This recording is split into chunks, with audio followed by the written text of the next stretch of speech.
Assalamu ala syafil anbiya wal mursalin wa ala ajma'in. Rabbi shrah li sadri wa yassir li amri wa hlul 'uqdatam min lisani yafqahu qawli. Subhanaka la ilma lana illa ma 'allamtana innaka antal alimul hakim. La hawla wa la quwwata illa billahil azim. Amma ba'd. Terima kasih para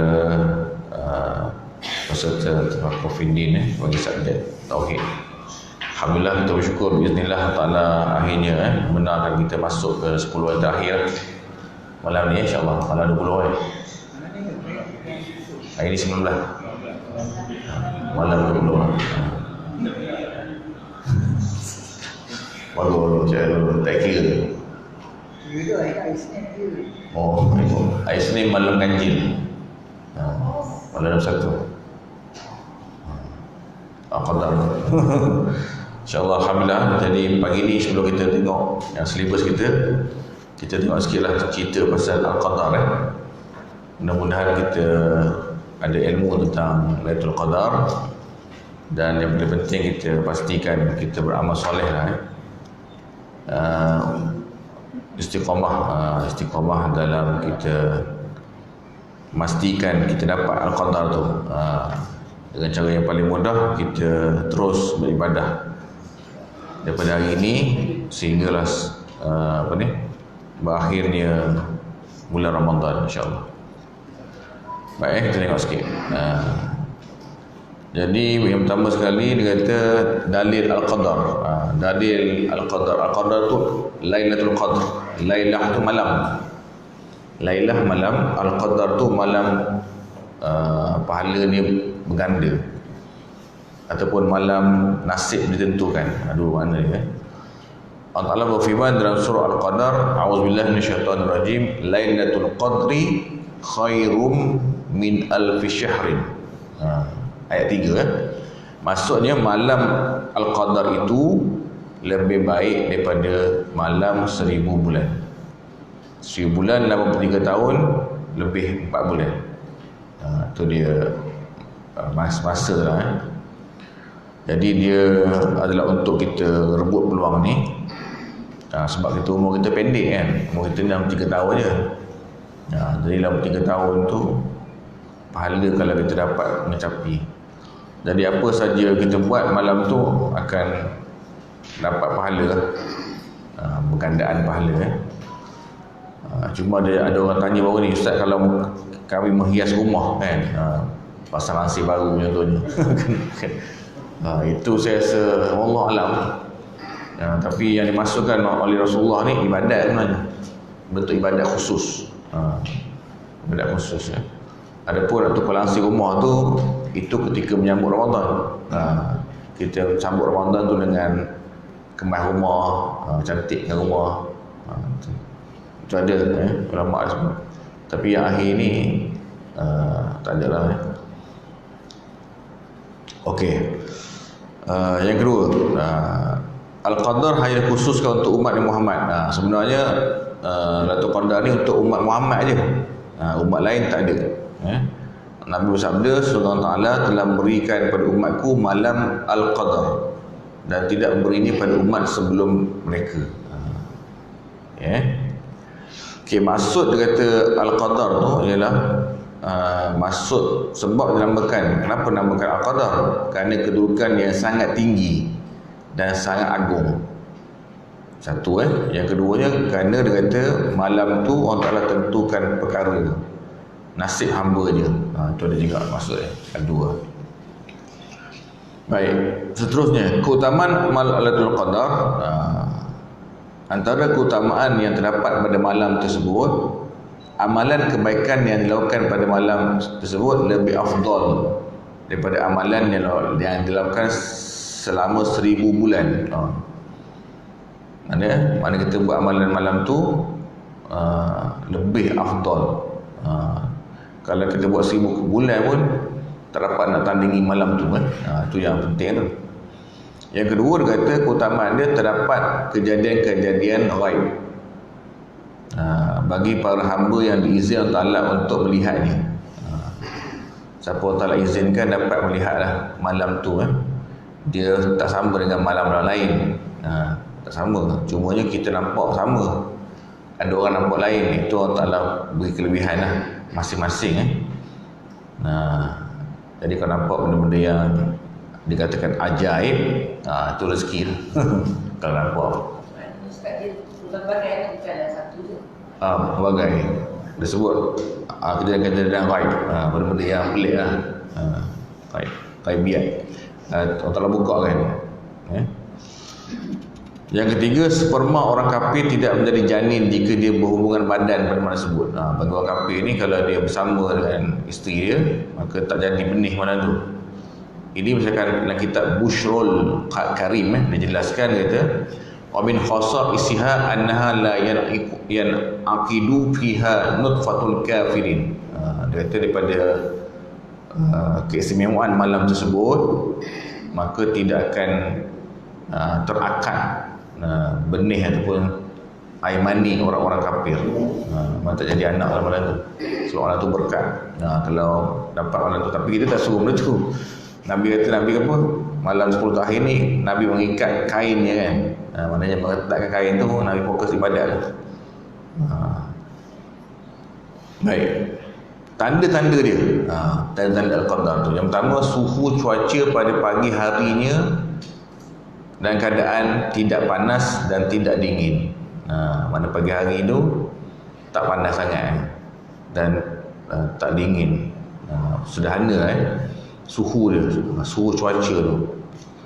Baik, yang kedua, tanda-tandanya, ini tanda-tanda yang selepas lah Al-Qadar tu kan. Sinar matahari pada paginya lemah kerana tertutup oleh para malaikat yang naik turun pada malam tersebut. Tanazzalul malaikatu warruh. Tanazzalu tu turun para malaikat dan juga Jibril. Ruh tu Jibril. Jadi turun naik malaikat, menyebabkan cahaya matahari itu tidak terlalu panas, lemah, terhalang dengan malaikat punya tu lah, bilangan malaikat yang banyak lah, turun ke langit.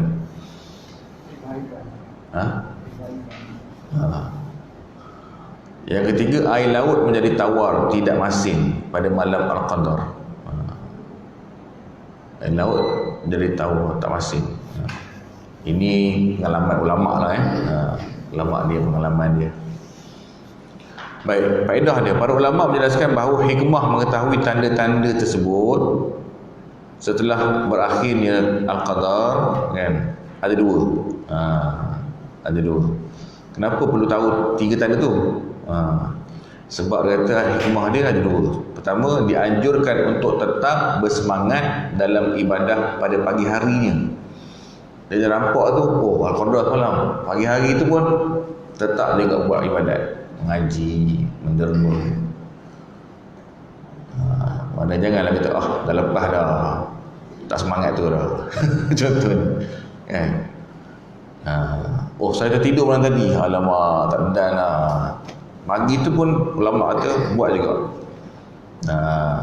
Sebagaimana semangatnya ketika beribadah pada malam tadi, siang tu pun sama juga. Ini berdasarkan hadis Nabi pernah bersabda, 4 daripada malam-malam hari kedudukannya sama dengan siang-siang harinya.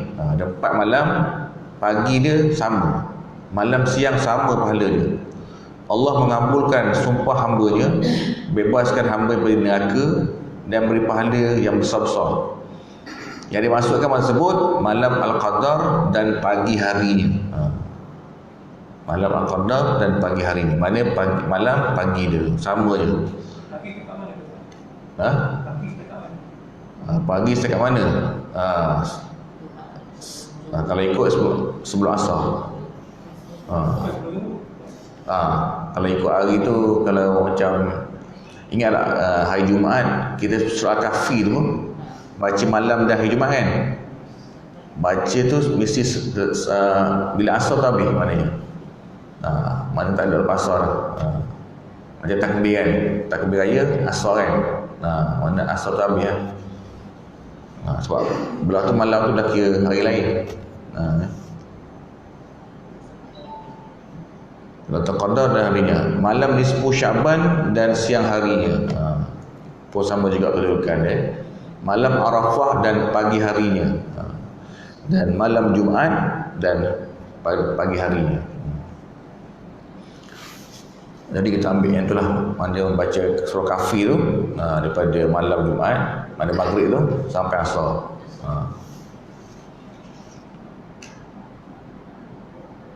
Okey. Dalam kitab Nihayatul Muhtaj kata, faidatun ma'rifatul sifatiha ba'da fautiha ba'da tulu'il fajri annahu yusannu ijtihadu fi yaumiha ka ijtihadi fiha.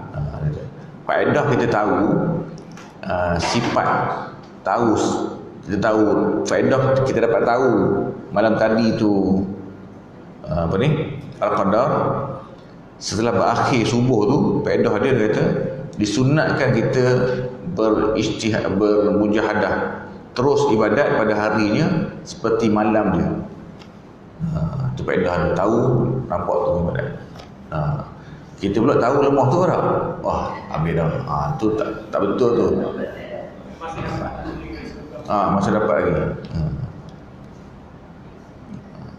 Mana Ustaz? Okey, anda di sini dirasa lauk. Lauk mana tu mana Itu pengalaman ulama lagi tak ni. Cuba buat try. Lagi ambil lauk. Kadang-kadang lagi rasa. Apa ada tu? Kalau jadi mana tahu jadi. Tapi kalau Tuhan sebenarnya kalau ikut dia, kalau Tuhan Ta'ala nak tunjukkan kan. Baik. Bilakah bermulanya Al-Qadar tu kan, ketetapan waktu terjadinya. Hikmah dianjurkan yang pertama tadi untuk saya semangat. Yang kedua tu untuk untuk kita lebih kurang sama jugalah, disunatkan. Yang kedua tu disunatkan. Yang pertama tu dianjurkan untuk semangat, yang kedua tu hukum dia sunat. Pahala dia sunat. Dapat jadikan sebagai tanda Al-Qadar untuk diri pada tahun-tahun berikutnya. Yang kedua tu dapat jadikan tanda untuk diri dia pada tahun-tahun selepas tu. Sorry. Ustaz, kalau orang tu dia sudah lah ada jelek-jelek. Dia tahu orang. Ni dekat lagi sampai lagi. Betul. Ada cara dia, betul. Boleh tak beritahu orang viral kan. Baik, terdapat perbezaan pendapat antara para ulama mengenai masalah ketetapan berlakunya, ketetapan waktu terjadinya. Sebahagian besar para sahabat Nabi dan Imam Syafi'i berpendapat Al-Qadar terjadi pada malam tertentu dan tidak berubah-ubah, tak ubah dah pada setiap tahunnya. Ini pendapat. Yang pertama dia tak berubah. Yang kedua Imam Malik, Imam Ahmad, Imam Nawawi, terjadi pada malam-malam yang berbeza-beza setiap tahun. Okey. Baik, seterusnya waktu terjadinya Al-Qadar. Perbezaan pendapat antara ulama mengenai waktu terjadinya Al-Qadar. Yang pertama, Sayyidina Ali bin Abi Talib, dia kata Al-Qadar berlaku pada malam 19. Mana tadi ya? 19 kan? Itu dah. Mana tadi? Itu Ali bin Abi Talib. Mana pagi ni ibadah. Ngaji ni ibadah. Yang kedua, Imam Syafi'i berpendapat bahawa Al-Qadar terjadi pada 10 malam terakhir dari bulan Ramadan, iaitu malam 21 dan malam 23. Malam 1 hari Isnin, malam 3 hari Rabu. Sebagaimana yang diriwayatkan daripada hadis Nabi 21-23 ni Imam Syafi'i. Ibnu Mas'ud sahabat Nabi kata terjadi pada malam 17 Ramadan. Lepas dah malam nuzul Quran. Sayyidina Anas bin Malik berpendapat terjadi pada malam pertama bulan Ramadan. Mula sekali. Ulama mazhab Maliki terjadi pada 10 malam terakhir dari bulan Ramadan, iaitu malam 27. 27 ni maknanya orang Arab memang bagi orang Arab 27 ni memang Al-Qadar. Dari subuh tu memang ramai orang datang, macam hari Jumaat. Kalau di Mesir Baik, Hasan Al-Basri berpendapat Al-Qadar berlaku pada 10 malam yang terakhir, iaitu malam 11 hingga 20, malam lepas tu, semua terakhir. Baik, Imam Ghazali pula dia bawa formula dia. Imam Ghazali dia kata berbeza-beza. Ni formula dia. Formula Imam Ghazali ni ada pihak lain yang mengatakan betul. Pengalaman ni betul kata. Okey. Jika hari pertama Ramadan hari Ahad, hari Ahad dan hari Rabu. Kalau hari Rabu kata, maka Al-Qadar terjadi pada malam 29. Malam Ahad dan Rabu. Mana kita mula puasa hari Ahad ataupun hari Rabu, Al-Qadar jatuh malam 29. Ini mengikut kaedah Imam Ghazali. Yang kedua, hari Isnin. Imam Ghazali kata kalau hari Isnin kita puasa terjadi pada malam 21. Okay. Sekiranya puasa hari Selasa dan hari Jumaat, Al-Qadar jatuh pada malam 27. Jadi tahun ni kalau ikut formula Imam Ghazali, malam 27, 21, 23. Bila? 21 hari Isnin, 23 hari Rabu, 25 hari Jumaat, Jumaat, 27 hari Ahad. Hari Ahad malam 27 jadi target cantik sikit 27 Ahad malam minggu depan. Baik, kalau puasa hari Khamis dia kata jatuh pada malam 25. Dan kalau puasa hari Sabtu kita jatuh pada malam 23. Ini kaedah. Dan Imam Abu Hasan mengatakan bahawa dia sebut apa? Munzu balagtu sinnar rijal ma fatatni lailatul qadri bihadzal faedah. Daripada kitab Mukhni Mukhtash.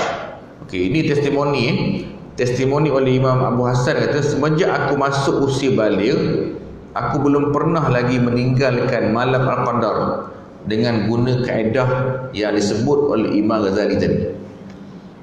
Dia nampak maknanya ini hasil daripada penelitian dia. Bagi dia kaedah ni betul. Jadi ada sandaran lah. Bukan memang je ulama buat kaedah macam kita.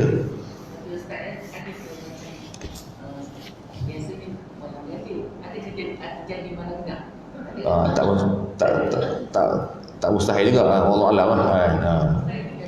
Tapi kalau ikut yang saya baca tadi semua malam ganjil kan. Sebab ada hadis Nabi malam ganjil. Carilah Al-Qadar di malam-malam ganjil, di 10 yang terakhir. Ada juga. Wah, ada yang buat. Imam Ghazali dia perbase yang hadis tu lah dia buat. Imam Ghazali ni dia buat kajian pada hadis tu. Ada yang malam-malam ganjil tu. Tapi malam-malam ganjil tu punya berubah-ubah juga. Betul Nabi kata carilah.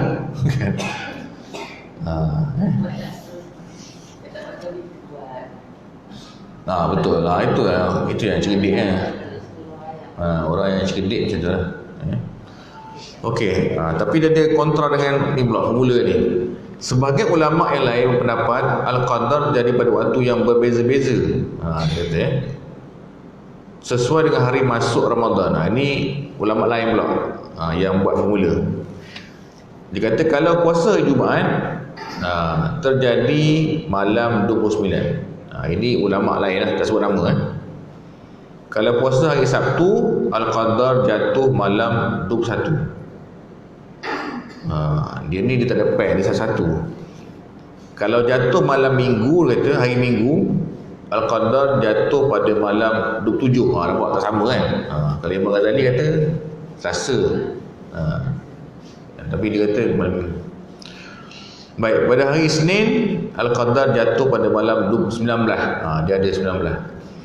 Dan kalau pada hari Selasa pula, hari Selasa macam puasa Selasa kan, jatuh pada malam 25. Jadi kita ambil 2 malam 25 27. Hari Rabu malam 17. Kalau jatuh malam hari Khamis malam 10 Ramadan. Baik, habis itu itu kaedah.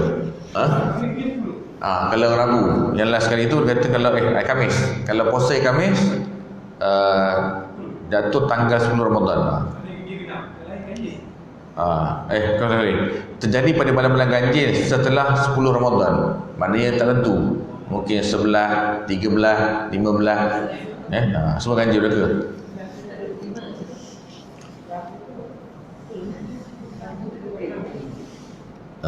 Boleh tanda. Mana tahu dapat tengok. Okey, sambung sikit lagi. Amalan pada malam Al-Qadar. Antara amalan yang disuruh ketika berjumpa dengan malam Al-Qadar ataupun baca banyakkan berdoa. Sebenarnya dia kata solat sunat, baca Quran, selawat Nabi, banyakkan doa untuk diri sendiri dan kaum muslimin. Antara doa yang disuruh, Allahumma innaka afun tuhibbul afwa fa'fu anni. Itu baca untuk diri sendiri tu. Kan, sebab apa Nabi pernah bersabda pada Aisyah. Aisyah kata, ya Rasulullah, kalau aku jumpa malam Al-Qadar, apa aku nak buat? Nabi kata, baca doa Allahumma innaka afun tuhibbul afwa fa'fu anni. Maksudnya, ya Allah, sesungguhnya Kau ni Maha Pengampun, sukakan keampunan, ampunlah aku. Okey, baik. Keutamaan menghidupkan malam Al-Qadar, ada hadis dia, man qama lailatul qadri imanan wa ihtisaban ghufira ma taqaddama min dhanbihi, rawahu al-Bukhari. Siapa yang dapat mendirikan malam Al-Qadar dengan penuh keimanan, pengharapan diampunkan dosanya yang terdahulu. Jadi kita ni nak minta ampun lah yang malam tu Okey, kadar yang paling sedikit menghidupkan malam Al-Qadar adalah dengan melaksanakan solat maghrib dan isyak secara berjamaah. Jadi kita pastikan setiap malam maghrib, isyak solat berjamaah untuk dapatkan malam tu. Syarat dia kata paling minima tu isyak, maghrib dan isyak. Jadi kalau sembahyang di rumah maghrib tu pastikan berjemaah juga dengan isteri anak-anak. Isyak tu pergi masjid lah kan, sembahyang tarawih di masjid, duduk di masjid. Dan juga niat, satu lagi tambah, niat nak pergi sembahyang subuh berjemaah. Niat je. Tak bagi pun dapat dah, insyaAllah. Ini berdasarkan hadis Nabi, dia kata man shalla maghrib wal isya fi jama'atin hatta yanqadiya syahrul ramadan faqad akhadha min lailatul qadri bihazzin wafir. Siapa yang solat maghrib dan isyak secara berjemaah sehinggalah berakhirnya bulan Ramadan, sampai habis bulan raya, maka dia telah mendapat bahagian dari malam Al-Qadar dengan ukuran yang besar. Okey, jadi jangan tinggalkan sembahyang berjamaah. Okey, baik. Ni last sekali tadi soalan berdajah ni kan. Ni adab orang yang melihat terjadinya Al-Qadar. Adab dia apa? Tuan-tuan dapat lihat contohnya, disunahkan bagi yang mengetahui ataupun melihat terjadinya malam tersebut untuk banyak berdoa dengan penuh ikhlas dan tidak menceritakan pada orang lain. Tidak mengkhabarkan pada orang lain. Kenapa? Hal ini kerana terdapat beberapa hikmah. Kenapa tak dibenarkan cerita ke orang lain tu? Hikmah dia yang pertama, melihat Al-Qadar merupakan suatu karamah, kemuliaan. Maka sebaiknya karamah tersebut tak ditunjukkan kepada orang lain. Nampak? Jangan viral. Nampak untuk kita sendiri. Takut viral tak jadi. Tu adab dia. Jadi kalau ada yang nampak dalam kelas ni, itu rezeki lah. Simpanlah sendiri. Yang kedua, agar seluruh waktunya dapat digunakan untuk beribadah dan banyak bersyukur. Jadi nampak tu terus ibadah je. Jangan nak gambar lah, jangan sibuk nak viral lah. Itu cara dia. Baik, yang ketiga, kenapa hikmah dia tak cerita orang? Agar tidak menimbulkan sifat dengki, hasad dengki di hati orang lain yang tak senang dengan kenikmatan yang diberikan Allah tersebut kepada dia. Cik Bakar ada contoh yang dapat tengok cerita ke orang lain dengki pula. Jadi jangan cerita lah. Ada orang kata, awak ni pelawak lah. Kau tak percaya pun cakap awak. Bodoh. Kan? Dia fitnah pula. Tak payah cerita lah. Sabar je lah. Tak payah ustaz nak cerita. Ulama boleh. Seronok untuk diri sendiri. Macam mana boleh? Tak cerita Dalam kitab kata Khasyiatul Bujairimi, dia menyebutkan kata wa yusannu liman ra'aha ay yaktumaha. Disunatkan orang yang melihat malam al-qadar, benda-benda pelik tu, untuk menyembunyikannya. Sunat menyembunyikan. Kalau tak sembunyi hilang sunat. Li'annaha karamah, kerana itu satu kemuliaan. Karamah, Tuhan bagi. Wa yabghi qatmul karamat bila khilaf, dan mesti dia kata disembunyikan kemuliaan tersebut tanpa ada sebarang khilaf di kalangan ahli tarikat. Orang tarikat dia kata sunat kena sembunyikan. Sembunyikan. Boleh. Habis dah sikit. Okey, dua lagi sikit ni. Syarat memperoleh keutamaan yang terdapat dalam qadar. Apakah syarat untuk dapat al-qadar ni? Perbezaan pendapat ulama kata dalam masalah bilakah seorang tu dapat keutamaan yang terdapat dalam al-qadar. Macam mana kita tahu kita dapat? Gitu. Ada dua kaedah. Yang pertama, sebagai ulama mendapat seorang yang dapat peroleh keutamaan, kelebihan pada malam tersebut jika dia diberi nikmat oleh Allah Ta'ala untuk melihat malam tu. Maknanya dia nampak benda pelik. Nampak, malam ni punya gitu. Baru dia dapat. Kalau tak nampak, tak dapat. Itu yang pertama. Sebagai ulama. Ulama yang lain pula berpendapat dia akan dapat keutamaan tersebut al-qadar walaupun tak diberi nikmat oleh Allah Ta'ala untuk melihat malam tersebut. Dia tak menikmati malam biasa je kan, 10 hari lagi tak ada beza pun. Tapi dia dapat juga kalau berlaku malam. Jadi kita ambil yang kedua je lah. Dari jangan tinggal 10 tu mudah. Tak pendapat yang kedua ni, nampak tak nampak benda pelik, kalau malam tu al-qadar dapat, sekiranya kita beribadat lah. Ini pada kitab kata yang sama juga, Khasyiatul Bujairimi, wa ma nukila fi syarh muslim min annahu la yanalu fadlaha illa man ittala 'alaiha. Faman qama wa lam yash'ar biha lam yanal fadlaha. Raddahu jam'ul bitasrih al-mutawalli bi khilafihi bi anna muslim man qama al-qadr fawafaqaha. Wa tafsir muwafaqah bi ilmi ghairul musta'id alaihi min Allah wa fi anna ibnu Mas'ud man yakum khawlan yusibuha bi qaulil ashabina yasunnu ta'abbud ila fi kulli layal ashr wal yahuzul fadilah wa yakin. Nam yuhmal al-qawlu min qan man qala lam yanal fadlaha ala kamil fala yunafi ma yukir.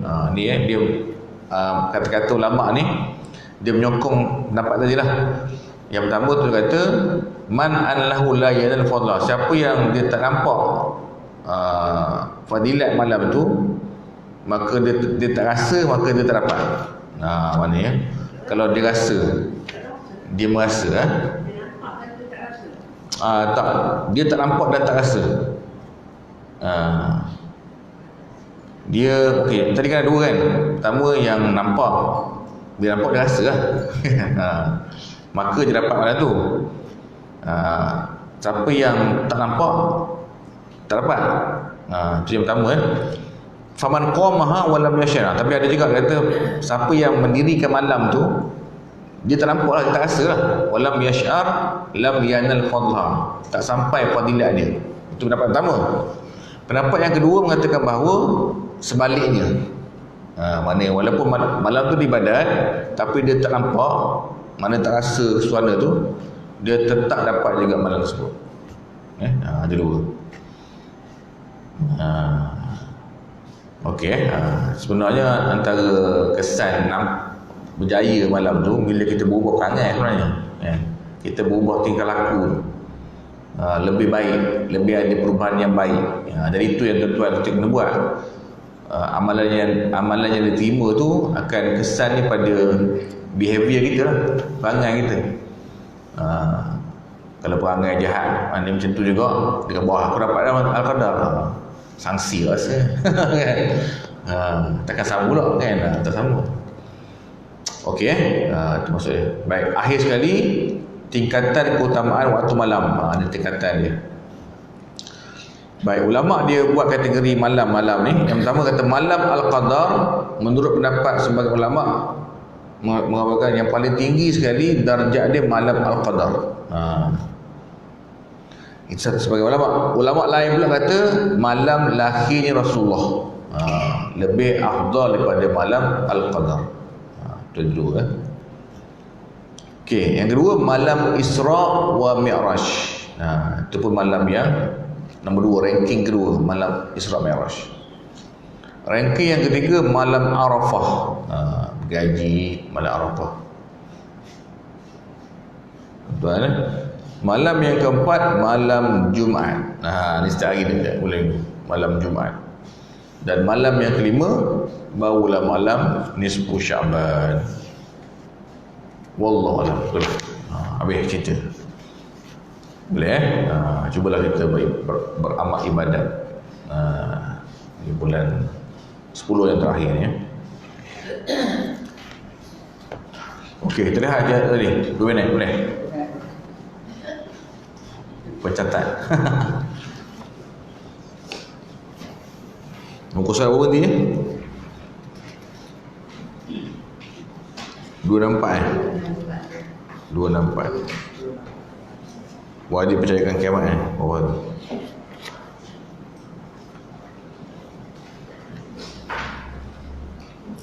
Allahu Akbar.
Ada yang dapat asin tak?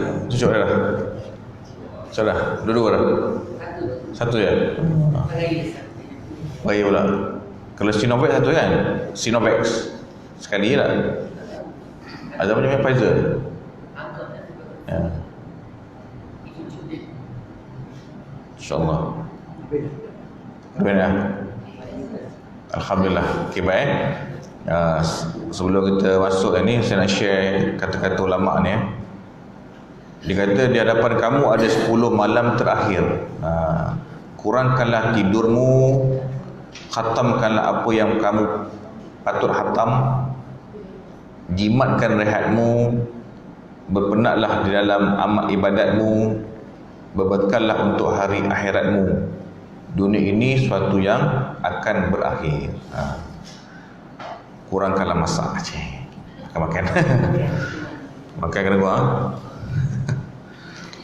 Okey, baik. Wajib percayakan hari kiamat. Wajib percayakan hari kiamat. Maknanya tak percaya, hukum dia berdosa. Kalau ada orang saya tak percaya hari kiamat, hukumnya berdosa. Wajib bagi kita mempercayai hari kiamat yang bermula pada tiupan pertama dari 2 tiupan sangkakala. Sangkakala ni macam serudai tu kan, tiupan sangkakala. Okey, siapakah malaikat yang meniup sangkakala sehari? Israfil. Betul. Meniup sangkakala sangkakala. Ada nama anak sangkakala? Sangkakala. Sangkakala bahasa ni sangkakala. Okey, tiupan pertama sangkakala. Tiupan pertama semua mati kan. Ada yang mengatakan mula daripada hasyar. iaitu perhimpunan di padang mahsyar. Hasyar ni perhimpunan. Surah Al-Hasyar kan, surah perhimpunan di padang mahsyar. Ada yang mengatakan bermula daripada mati. Ini kiamat kan, mula bila kiamat tu? Tiupan sangkala yang pertama satu. Ada kata masa perhimpunan di padang mahsyar tu. Ada yang mengatakan mula daripada mati tu. Dan tiada titik akhir baginya. Ada yang mengatakan ia mempunyai titik akhir, itu ahli syurga masuk ke dalam syurga. Bila syurga masuk ke dalam syurga, habis dah kiamat. Gitu, ada juga pendapat gitu. Ahli neraka masuk ke dalam neraka. Wani'a zubillah. Kita berlindung padanya. Yang dimasukkan dengan tiupan sangkala yang kedua ialah kebangkitan. Tiupan sangkala pertama tu kematian, semua mati. Dah tiup sekali, semua mati. Tiup kali kedua, semua hidup. Kebangkitan, iaitu dihidupkan semula semua tubuh badan dari kubur masing-masing. Selepas kematian semua makhluk dengan tiupan pertama sangkakala. Jarak antara dua tiupan itu 40 tahun. 40 tahun akhirat. Kan dunia tahun sikit itu dia hari kiamat hari kiamat, Maliki Yaumiddin, yang menjaga hari kiamat, ketua hari kiamat, Yaumul Qiyamah. La uqsu bila betul kiamah kan. Okey, alam barzakh pula. Alam barzakh. Ketahuilah bahawa waktu mati hingga bangkit semula itu namakan alam barzakh ataupun barzakh. Ada rasa Kemusykilan agama. yang ambil nama tu, apa nama tu? Israel. Ambil nama, ambil nyawa. Israel. Ambil nyawa. Lepas Israel ambil nyawa dia sendiri, lepas tu baru Israel culik negara. Dia itu banyak pembahasan kan tu. Kalau ikut dia kata apa tadi? Last sekali kan? Last sekali bila tiupan sangkala tu semua mati. Semua dimatikan. Masuklah yang meniup sekali. Sekali dengan Israel. Sekali. Dia antara yang terlambat lah. Kerana Israel akan cabut nyawa dia dulu, lepas tu baru nyawa sendiri. Masa cabut nyawa sendiri tu dalam kitab beritahu bahawa dia rasa. Selama dia cabut nyawa orang kan, tak rasa benda ke nyawa. Cabut-cabut. Dia rasa macam mana? Dia rasa sangat pedih, sangat sakit lah. Tuhan tunjukkan kau dah cabut nyawa orang, rasa macam cabut nyawa sendiri. Dia dapat rasa juga last sekali lah. Dia yang terakhir sekali mati lah. Lepas tu dia hidupkan Allah Ta'ala kan. Berlakunya tiupan sangkala yang kedua. Okey, habis dah. Kan lagi muskil. Jarak masa wallahu alam. Tak tahu lah. Sebab ini cerita-cerita ni melalui itu je kan. Dia tak ada yang betul-betul tu. Baik, ketahuilah bahawa waktu mati sehingga bangkit semula tu. Mati, bangkit semula. Maksudnya mati ni semua orang mati Dan bangkit semula tu alam barzakh panggil. Nama barzakh. Mana barzakh ialah dinding antara dua perkara, antara dunia dan akhirat. Alam kubur panggil kan, alam barzakh.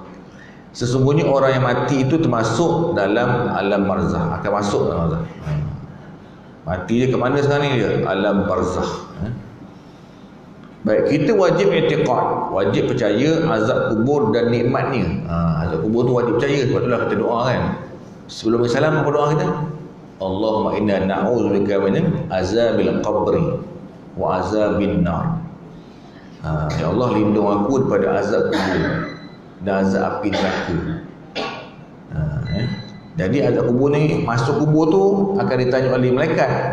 Seberapa dia? Munkar dan Nakir, dua malaikat akan tanya. Semua Arab belaka. Masa tu semua pandai bahasa Arab.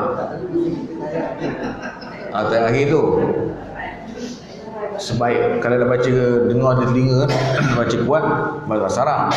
Kalau tak pandai bahasa Arab bahasa dalam hati lah. Dalam hati lah. Maknanya Nabi suruh minta kepada Aisyah sebelum beri salam doa supaya selamat daripada azab kubur dan azab neraka. Okey, bila mati tu akan disuruh oleh malaikat Munkar Nakir, dua malaikat tu. Kalau berjaya jawab akan dapat nikmat kubur. Kalau tak berjaya jawab akan dapat azab kubur.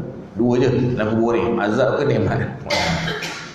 Jadi kedua-dua ni kena percaya. Nampak tu? Wajib i'tiqad azab kubur ada dan nikmat kubur. Maknanya ada nikmat tu / azab. Dikaitkan azab dan nikmat dengan kubur tu ialah kerana ianya yang ghalib, yang biasa. Dikaitkan azab dan nikmat. Okey, kalau orang tu baik, dia berhutang. Hutang tak ada hutang ni. Dan masa dia meninggal dunia tu tak ada orang kata saya tanggung hutang dia, tak ada. Maknanya dia tanggung sendiri. Bila hutang tu ada, dia kena tanggung. Jadi dia tak dapat rasa nikmat kubur yang sepatutnya dia rasa. Sebab apa? Hutang belum diselesaikan. Jadi jalan penyelesaiannya kena beritahu pada waris kita yang hidup sekarang ni, isteri kita, suami kita. Kalau saya meninggal dunia, abang kena sebut tanggung hutang saya. Kita bukan orang tak ada hutang kan, tapi kita tak tahu, mungkin kita ada terhutang. Tak terfikir, terlupa mana ni. Sebab itu berlaku pada orang yang baik-baik. Jadi kalau macam tu, kita beritahu. Bila kita mati esok, isteri kita beritahu anak, beritahu pada jemaah tu, terima kasih sebab menguruskan ayah semua, mandikan ayah, semayang, dan beritahu siapa-siapa yang ada hutang, suruh dia jumpa dengan mak. Mak tanggung hutang ayah semua. Mak lah dulu kan, sebelum anak. Kalau dia kata aku tanggung, selamat pada orang mati tu. Itu solution dia nak beritahu kan. Boleh tu tadi. Wasiat lah pentingnya, ada wasiat. Baru dapat nikmat kubur. Kalau tidak, tak dapat nikmat kubur, terhalang.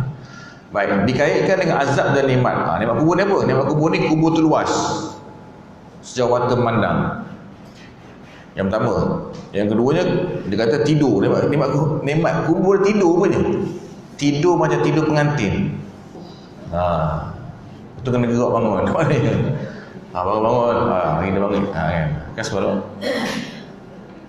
jadi untuk nikmat, untuk dapat tidur di kubur, di dunia ni kena kuat.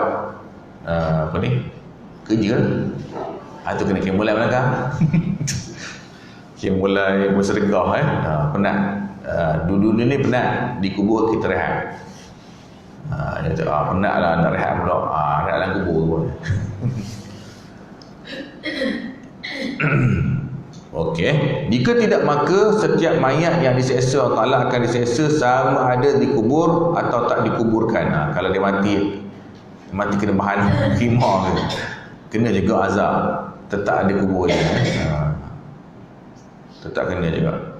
Walaupun mati disula atau tenggelam dalam laut, atau dimakan binatang, atau terbakar sehingga jadi abu dan bertaburan ditiup angin, semuanya akan jadi semula. Dapat, kena juga azab kubur kalau jahat. Azab kubur lah akan dipalu. Sekali palu terbenam 70 hasta, angkat balik, palu lagi sampai hari kiamat. Itu azab kubur. Yang kedua, azab kubur ni dihimpit sehingga selesai tulang rusuk, himpit lagi sampai hari kiamat. Jadi penting kita takut tapi excited nak beramal lah kan. Okey, boleh. Dia akan jadi, akan berlaku juga. Itu nampak mata kita. Tapi tak macam tu lah. Contohnya mana? Firaun. Kena. Tetap kena. Dia akan jadi semula. Benda tu Allah Ta'ala boleh buat. Keadilan. Okey, baik. Munkar dan nakir ada punya. Kita wajib i'tiqadkan soalan munkar dan nakir ke atas semua mayat, sama ada mukmin dan kafir atau munafik. Nampak? Soalan ni semua kena. Jadi setengah ulama, kadang-kadang saya dengar juga ada ustaz-ustaz cerita. Dia kata orang kafir neraka, apa soalan lagi? Kalau ikut kita ni kena soalan. Dalam hadis Nabi pun ada sebut, bila ditanya pada orang yang kafir ni, dia akan jawab, jawapan dia apa? La adri, aku tak tahu. La adri. La adri maknanya orang kafir pun ditanya, orang mukmin pun ditanya, orang munafik pun ditanya. Kita kategori munafik. Munafik ni orang Islam kan. Jadi kita kena jaga diri daripada sifat munafik. Apa dia sifat munafik tadi? Iza haddasa kazaba, bila dia bercakap dia bohong. Dia ada kelentong panggil Iza u'tumina khana, bila dia beri amanah, bos kata okey buat projek ni, dia khianat, ada benda dia ambil, makan basak pula ni, claim tipu. Yang ketiga iza wa'ada akhlafa, bila dia berjanji mungkir janji. Ayah saya lah sebenarnya janji dengan anak, tak apa, nanti dapat ni berjaya, dia belanja KFC macam tu. Lepas tu terlupa, kita ingat janji dengan anak kan, anak tak percaya ayah ni, dia nipu. Itu janji lah janji dimungkiri. Yang keempat ada juga, kata bila kita berjidal tu, kita rasa kita je betul, tu bahaya. Bila kita bercakap dengan orang, kalau ada orang tak sama pendapat kita jangan rasa kita betul semua. Kita kata mungkin dia ada betul juga, mungkin saya ni ada salah juga. Kalau kita rasa kita betul semua, itu takutnya kita munafik juga. Semua orang salah belaka, dia je betul. Itu bimbang ada sifat munafik kat situ. Okey, baik. Kedua-dua malaikat itu namakan munkar dan nakir. Bukan munkar min nun, munkar, nakir. Ialah kerana kedua-duanya datang menemui mayat dengan rupa yang tak pernah dilihat oleh segala makhluk seumpamanya. Menakutkan. Sifat kedua-duanya ialah seperti yang disebut dalam sepotong hadis, iaitu kedua-duanya hitam bercampur biru. Hitam campur biru, macam mana nak gambar Mata kedua-duanya seperti periuk tembaga. Satu riwayat menyebut seperti kilat yang menyambar mata dia. Suara kedua-duanya seperti guruh. Ni pada orang yang jahat lah semuanya. Bila berkata pada mayat yang dirhaka, api keluar di mulutnya. Memang takut sangat. Di tangan setiap seorangnya terdapat pemukul besi, yang bila pukul semua bukit akan hancur. Riwayat yang lain menyebut di tangan salah seorang terdapat tongkat yang tidak terdaya diangkat oleh seluruh penduduk Mina. Itulah gambaran dia, gambaran malaikat ni. Jadi wajarlah kita takut. Dan kita makin dekat dengan Tuhan lah. Jangan takut makin lari. Takut makin lari ke masjid. Takut makin dekat. Itulah. Macam mana kita nak suruh masyarakat kita rajin di masjid ni? Susah juga. Dia tak rasa lagi. Tak apalah, usahalah. Memang mercun lah. Baru ni saya tegur Allah. Kita buka puasa baru kata memang mercun. Kuat. Mercun tu bunyi kuat sangat.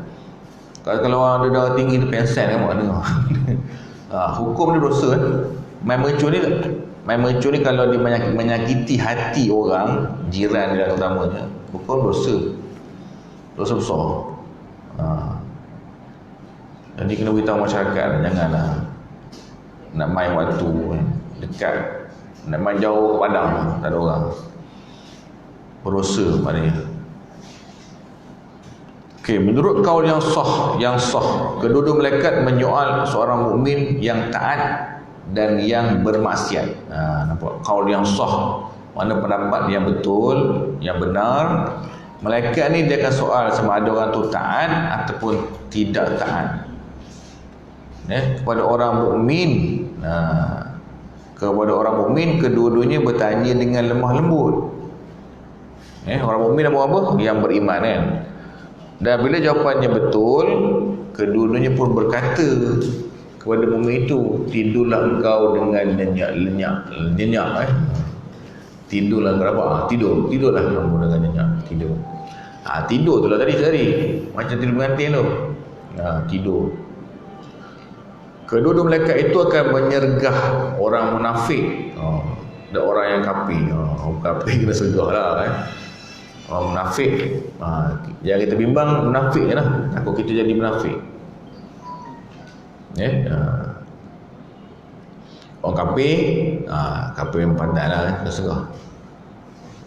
Ada yang mengatakan orang mukmin diberi taufik oleh malaikat mubashir dan bashir. Ada yang mengatakan orang mukmin diberi taufik. Diberi taufik ni diberi perkenan, bantuan oleh malaikat, nama dia mubashir dan bashir. Bashir ni maknanya berita gembira, mengembirakan. Sementara orang kafir dan mukmin yang bermaksiat, Islam yang maksiat, Muslim yang maksiat, berdepan dengan malaikat munkar dan nakir. Ada juga kata gitu.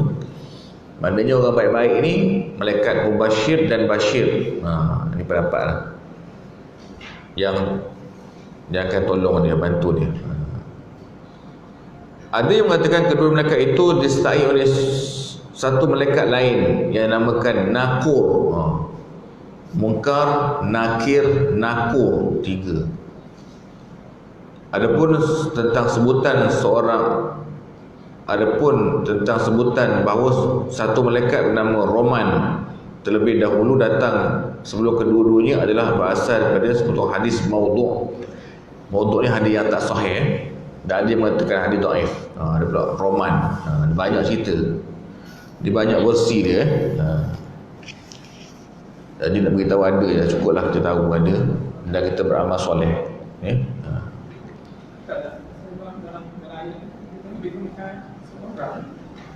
Seorang digunakan, dia terjemah tu.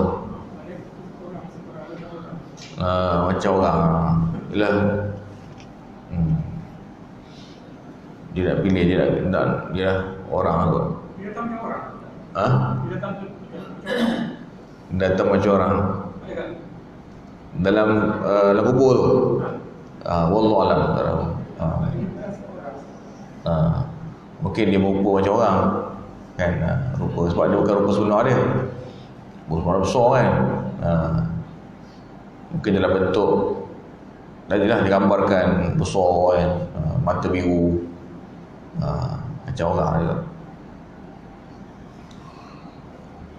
Okey, baik. Soalan kedua-dua malaikat itu mula setelah sempurna pengebumian. Bila mula malaikat soalan ni? Kata bila dah selesai pengebumian. Semua orang dah selesai, orang mula beredar. Sepotong hadis menyebut bahawa mayat mendengar tapak kasut orang berjalan di sisi kuburnya. Setengah.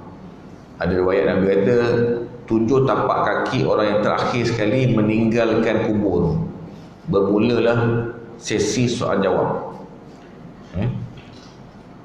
Allah Ta'ala kembalikan semula roh ke seluruh tubuh badan mayat seperti mana yang diakui oleh para jumhur berdasarkan pengertian zahir daripada sepotong hadis. Masuk balik roh, bermulalah soal jawab. Sebab roh tu kena ada lah. Kalau tak ada roh tak hidup dia kan.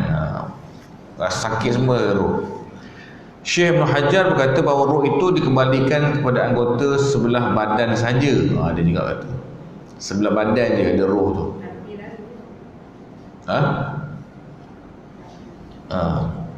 Sebelah badan. Tapi jika dikembalikan roh itu ke seluruh badan sekalipun, namun tidak boleh dinafikan ia sebagai mayat, kerana hidupnya ketika itu bukan hidup yang sempurna dah. Dia hidup tak sempurna dah.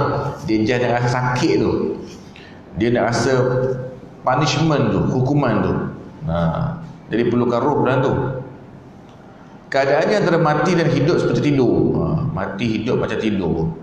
dikembalikan kepadanya panca indera, akal dan ilmu untuk membolehkannya memahami percakapan dan menjawab apa yang ditanya kepadanya.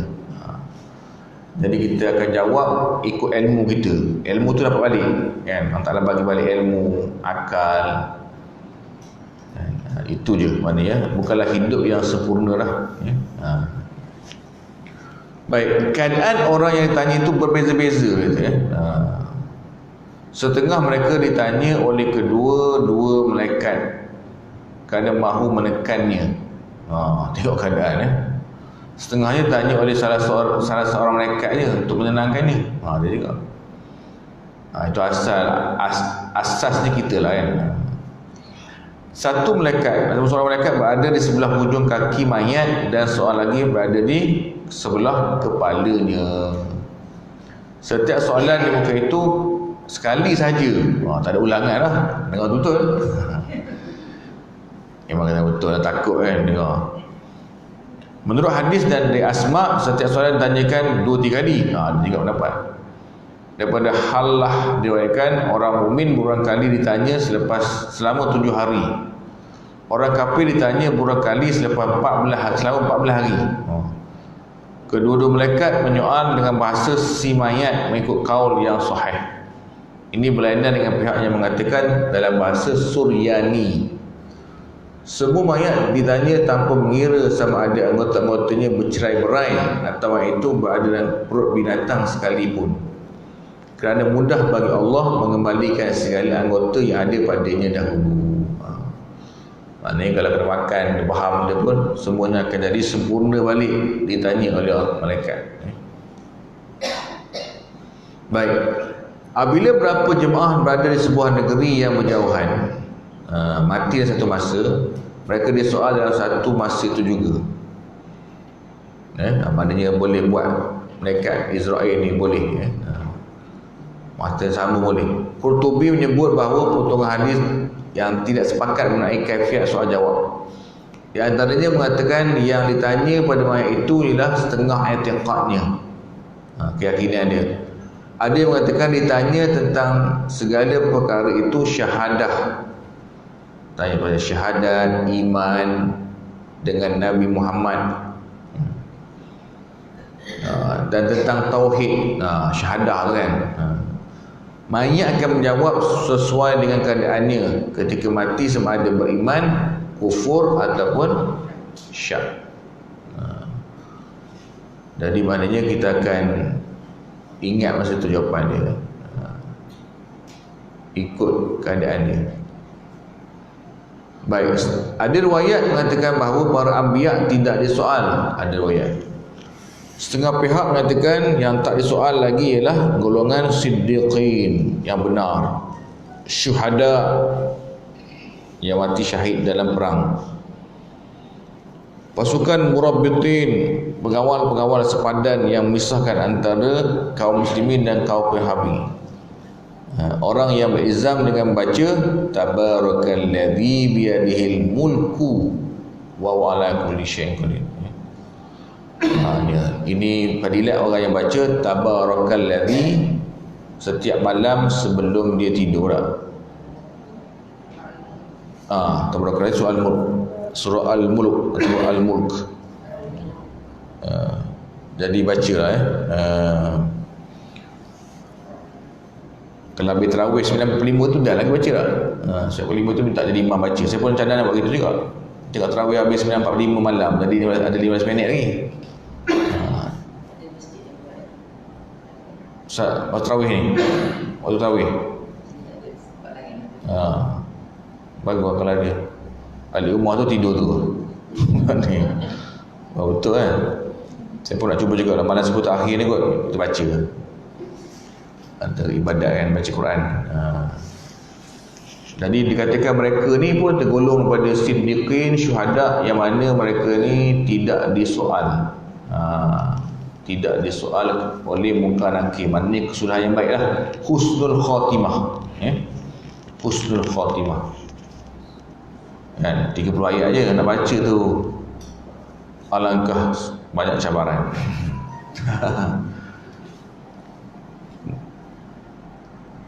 Okey. Maha berkat Allah Ta'ala di tangannya pemerintahan. Pada setiap malam, sama ada bacanya ketika mahu tidur atau sebelumnya. Boleh lah, sebelumnya. Dan juga baca surah As-Sajadah. Begitu juga orang yang baca surah Al-Ikhlas ketika sakit tenat, membawa maut. Orang mati kerana sakit perut. Mati kerana sakit perut. Orang yang mati kerana penyakit taun. Ni dia kata apa? Mati-mati yang baik apa dia sebut mati syahid. Pasal dunia. Orang yang mati kerana sebab-sebab lain pada zaman taun dengan bersabar dan mengharapkan pahala. Orang yang mati pada malam Jumaat. Malam Jumaat atau pada hari Jumaat. Dan selainnya lagi yang tidak disebutkan, semuanya tidak disoal sama ada mukallaf atau bukan mukallaf. Seperti mati semasa kanak-kanak atau mati dalam keadaan gila.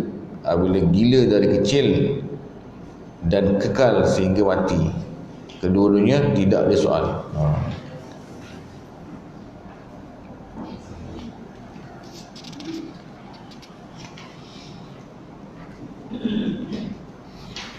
Cuma kita disunatkan berdoa kan, Allahumma hasibna hisaban yasira.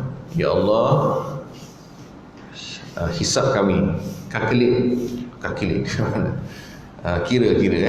kiralah kami dengan kiraan yang mudah. Kira maknanya mengira dosa pahala tu lah, dimudahkan. Sebab kalau yalah kita macam makin pesa lah budak, pagi markah lebih kalau tak detail tengok satu-satu. Bila detail tu ada salah, banyak salah. Jadi minta Allah Ta'ala mudahkan peperiksaan hasil. Zaman Covid, nak kisah zaman Covid, zaman ta'un dan Covid. Kalau ikut ulama dia sama lah. Sama. Sebab doa yang terbaca tu kan, Allahumma inna na'udzu minal baras wal juzam wal junun juzam tu, itu doa yang ta'un juga.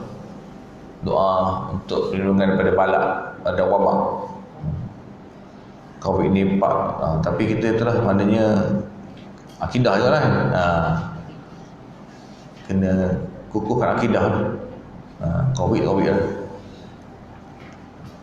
Kadang-kadang orang nampak Covid tu, itulah saya pun tak setuju juga. Bukan tak setuju, dia kata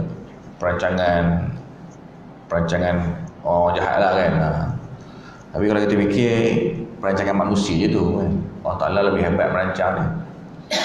Takkan Allah Ta'ala tak ada campur tangan pun kan. Mesti ada sebab apa berlaku tu mesti Allah Ta'ala dengan izin dia. Jadi kita memang patutnya memang kita lah, dengan ada Covid ni kita makin bersungguh-sungguh kan. Makin dekat dengan Allah Ta'ala, makin tak buat benda-benda yang lagu kan. Tengok dekat McDonald bergatul, dia kata drive-thru kan, penuh aja. Mungkin ambil sunnah untuk belanja keluarga lah. Belanja keluarga makan-makan. Tapi jangan waktu semayang waktu tarawih tinggal tarawih semua tu. Maknanya kalau orang kena ta'un ni, dengan sebab dia kena ta'un tu, dia dekat dengan Tuhan, bagus lah.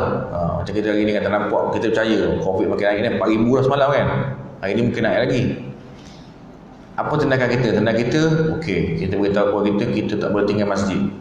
Semayang tarawih kena buat, kena semayang berjemaah. Itu yang dikatakan dapat tu kan. Allah Ta'ala uji, dia makin dekat. Ada juga Allah Ta'ala uji makin jauh kan. Okey, baik. Ada soalan tanya? Zari, faham dah? Alhamdulillah. Takut, semua takut. Semua takut mati tapi kita kena ada preparation. Semalam ada yang bayar zakat, ada tukang mandi seorang tu kata, Ustaz, saya mimpi ke Ustaz ke apa? Biasa saya mimpi orang mati dia tu. Nak mati tak lama lagi saya tu. Dia bayar zakat. Macam-macam dia cerita, dia pelik-pelik cerita dia. jumpa orang tu dalam mimpi dia lah, macam-macam. Dia kata dia mimpi jumpa orang yang dah lama dia mati lah. Tapi dia suruh buat baik mereka, kata. Jangan ngumpat orang, jangan bercakap dengan orang, sabar. Mimpi dia, kita tak tahu betul tidak kan. Kita pun tak kerti kat mimpi ni. Macam mana? Sekarang dia tengah rehat kan. Tengah rehat lah. Kalau ikut hadis tu lah kan, maknanya pintu-pintu syurga, pintu-pintu neraka ditutup, pintu-pintu syurga dibuka. Maknanya mati baik lah, dalam keadaan baik lah. Tapi ikut mana pun tengok ibadat je lah. Sebab sekarang bulan yang berkat kan, bulan yang berkat. Kalau si mati tu orang yang baik, kelebihan tu dia.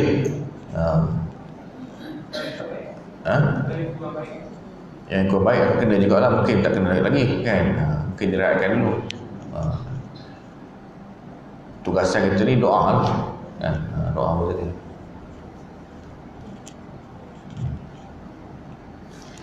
Okey, sambung sekali. Mentalkinkan mayat. Mentalkin ni ada dua maksud dia kan. Talkin ni mengajar. Setengah pihak mentalkinkan mayat yang mukallaf. Setengah pihak kan, mukallaf ni orang yang macam kita lah. Bila-bila dah baligh, maka dia dikatakan mukallaf. Dia ada tanggungjawab, responsibility. Kalau tak semayang, dia berdosa. Itu mukallaf Okey. Mana yang ditalkinkan mukallaf tu. Terdapat riwayat bernabi bahawa bila mayat dia ditalkin, salah seorang mereka itu berkata pada taulannya, keluarlah kamu daripada mayat ini. Apa yang kita boleh lakukan pada orang yang telah diajarkan hujah-hujahnya. Sekurang-kurangnya talqin ialah, ya Abdullahi ibnul Amatillah, uzkuril ahdal ladzi kharajta alaihi dunya minad dunya wa hiya syahadatu an la ilaha illallah wa anna Muhammad Rasulullah wa anna al-mauta haqqun wa anna al-jannata haqq wa anna an-nara haqq wa anna al-qabra haqqun wa an su'al munkar wa nakir fihi haqq wa anna sa'ata atiyatun la raiba fiha wa anna Allah yab'athu man fil qubur wa annaka radita billahi rabba wa bil islami dina wa Muhammadin sallallahu alaihi wasallam nabiyya wa rasulah wa bil qur'ani imama wa bil ka'batil qiblatan wa bil mu'minin ikhwanan. Artinya, wahai hamba Allah, anak lelaki kepada perempuan dibinkan pada anak mak dia.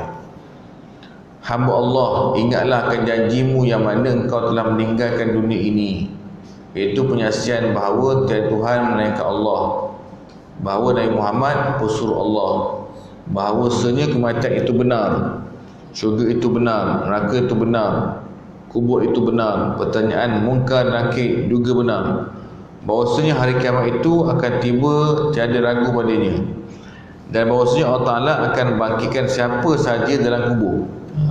Sesungguhnya engkau telah redha Allah itu sebagai Tuhanmu, Islam sebagai agamamu, Muhammad sebagai Nabi dan Rasulmu, dan bahawasanya engkau juga telah redha Quran menjadi ikutanmu, Quran sebagai ikutanmu, Kaabah sebagai kiblatmu, dan sekalian orang mukmin sebagai saudaramu.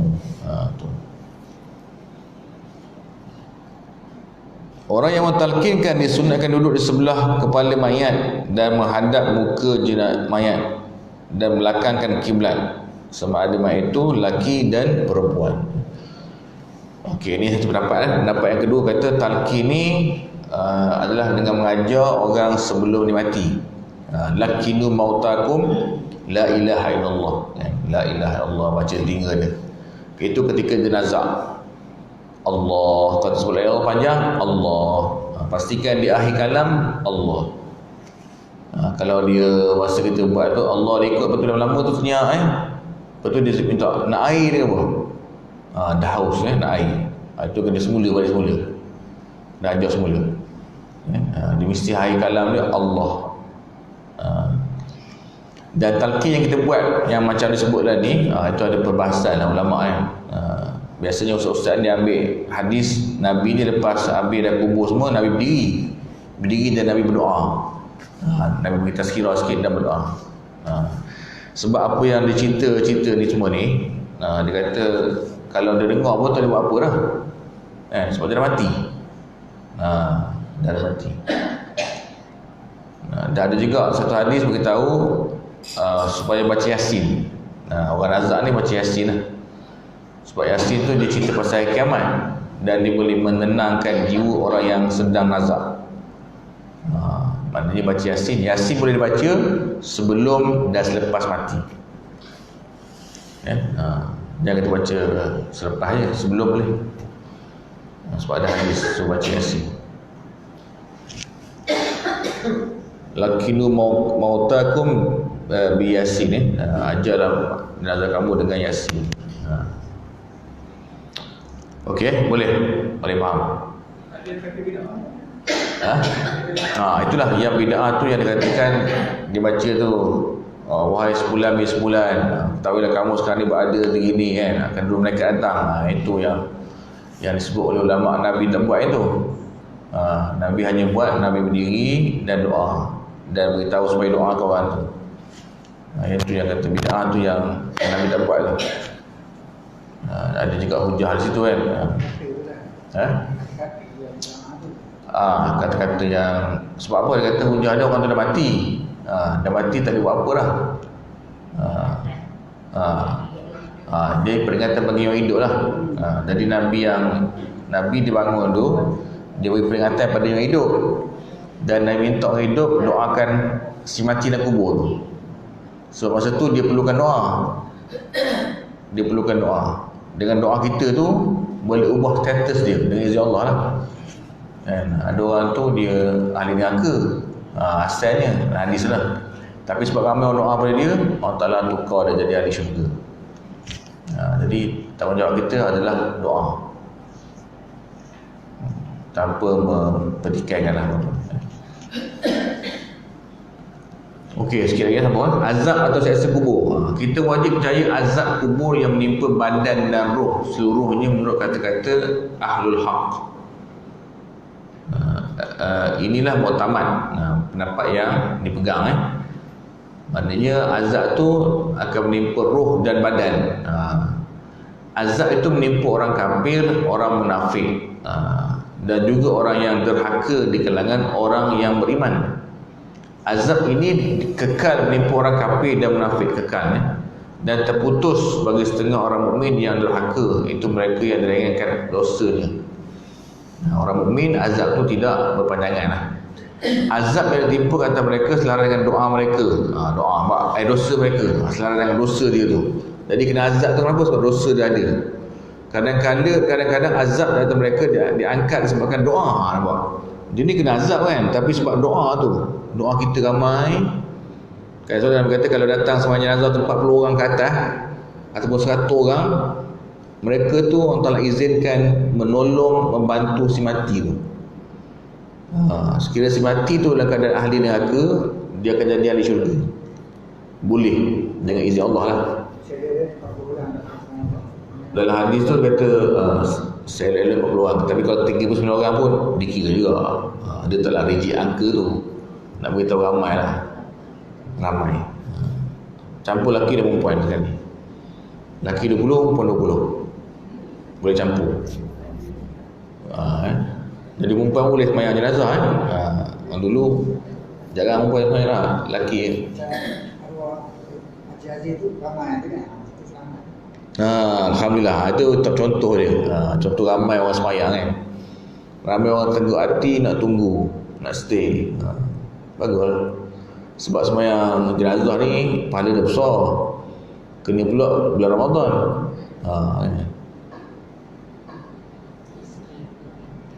Rezeki. Jadi rezeki kita juga. Rezeki dia, rezeki kita, rezeki dapat pahala. Satu kirat, besar satu kirat. Jadi syukurlah. Nampak kata doa tadi boleh. Kadang-kadang azab di atas mereka diangkat disebabkan doa atau sedekah. Sedekah tadi, sedekah RM1, walaupun RM1. Setiap kali datang semayang tarawih, sedekah RM1. singgit. Sama sini. Singgit. Bermula dengan singgit lah. Singgit. Singgit dia proses je. Tak apalah.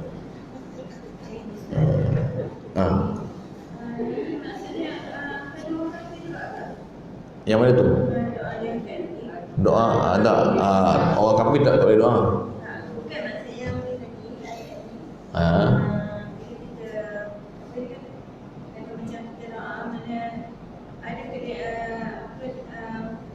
Berubah tu tempat berubah tempat lebih neraka. Tidak, ini untuk orang yang Islam saja. Orang yang i'tiqad dia la ilaha illallah. Tak. Tidak. Dia dah ada ayat Quran yang mengatakan kita dilarang untuk berdoa kebaikan pada orang yang kafir. Adapun permohonan maaf Nabi Allah Ibrahim pada ayah dia tu dibuat sebelum dia tahu. Lepas Allah tegur dia, dia dah berhenti lah. Tak dapat. Dari segi zahir tak dapat lah. Tapi tak musnah bagi Allah. Bagi kita tak dapat. Dan kita tak boleh kita doakan mereka ni. Tak boleh ke memang dosa ke? Dosa. Kalau ayat Quran tak boleh kita buat juga. Berdosa. Tapi sebelum dia hidup lah. Kalau sebelum dia hidup boleh doa. Dia hidup lagi kan. Ya Allah berilah hidayah kepada dia masuk Islam. Ya Allah. Itu boleh. Bila dah mati. Sebab saya cerita kan, ada orang tu dia baru masuk Islam sampai isteri.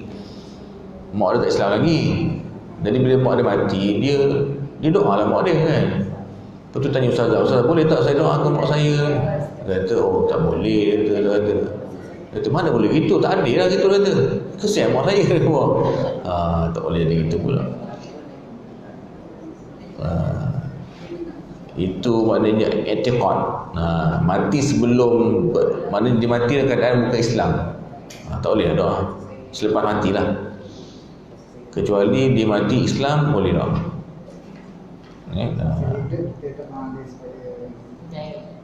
Hidayah betul. Cuma boleh kalau kita nak pergi join tengok kubur itu boleh, tapi jangan doa lah. Tengok simpati kan, empati, simpati. Dia pun nak join kita boleh tak? Nak tolong mandi boleh, mari kata. Jangan mandi sekali. Boleh? Kita jangan. Tu beza dia lah beza kita dengan dia. Bukan semua dia bukan pluralisme tu kan. Tu pluralisme tu semua sama. Kita tak boleh melawat dia kafir ni. Tak payah. Yang saya tengok saya kecil-kecil jangan tengok orang Cina tu lawak. Jangan tengok. Orang dia begitu Kecil dah. Boleh. Tak apa tengok. Dengan bunyi-bunyi sekolok orang ni. Tu Cina mati tu. Tak ada bunyi dah sekarang ni? Ada lagi? Tak ada dah. Dulu je. Masa kecil kan. Tu dia main drum. Naik kata lori-lori 3 tan. Dululah. Boleh tengok boleh. Very cantik. Very cantik. Mahal bayar. Mahal bayar Okay, kita habis sikit ayat Quran sabda Nabi ni. Kadang-kadang azab kata mereka diangkat disebabkan doa atau sedekah yang ditujukan pahalanya kepada mereka. Nampak Kita tujukanlah pahala pada kawan-kawan kita, mak ayah kita yang meninggal dunia. Atau selain itu seperti baca Quran sebagaimana yang disebut oleh Ibnu Qayyim, baca Quran, doa. Setiap orang yang tidak disoal dalam kubur tidak mengalami azabnya. Tak ada soal, tak ada azab lah. Di antara azab dalam kubur ialah seperti mana diriwayatkan oleh Abu Sa'id Al-Khudri yang berkata, Rasulullah bersabda, yusallitullahu 'alal kafir fi qabrihi tis'atan wa tis'ina tanminan wa tankhashuhu wa talda'uhu hatta taquma as-sa'ah law an tanminan nafakha 'alal ardi ma ambatat khadra. Allah Ta'ala kata melepaskan kata seorang kafir dalam kuburnya 99 ekor ular yang besar menggigitnya dan matuknya. Ular ni bisa bahaya. Boleh buat kematian ular ni kan. Toksik pada bisa ular tu. Toksik. Paling kuat ular tu lah, mambang hitam tu. Dengan bisa sehingga menjelang hari kiamat. Sakit. Jika seekor ular itu meniup permukaan bumi, nanti tak tumbuh. Tumbuh hijau. Ini ular lagi special ular ni. Toksik ni lebih kuat lagi. Okey. Wallahu a'lam. Berhenti itu. Alhamdulillah. Lepas tu lah. Tak ada kelas. Tak kerti.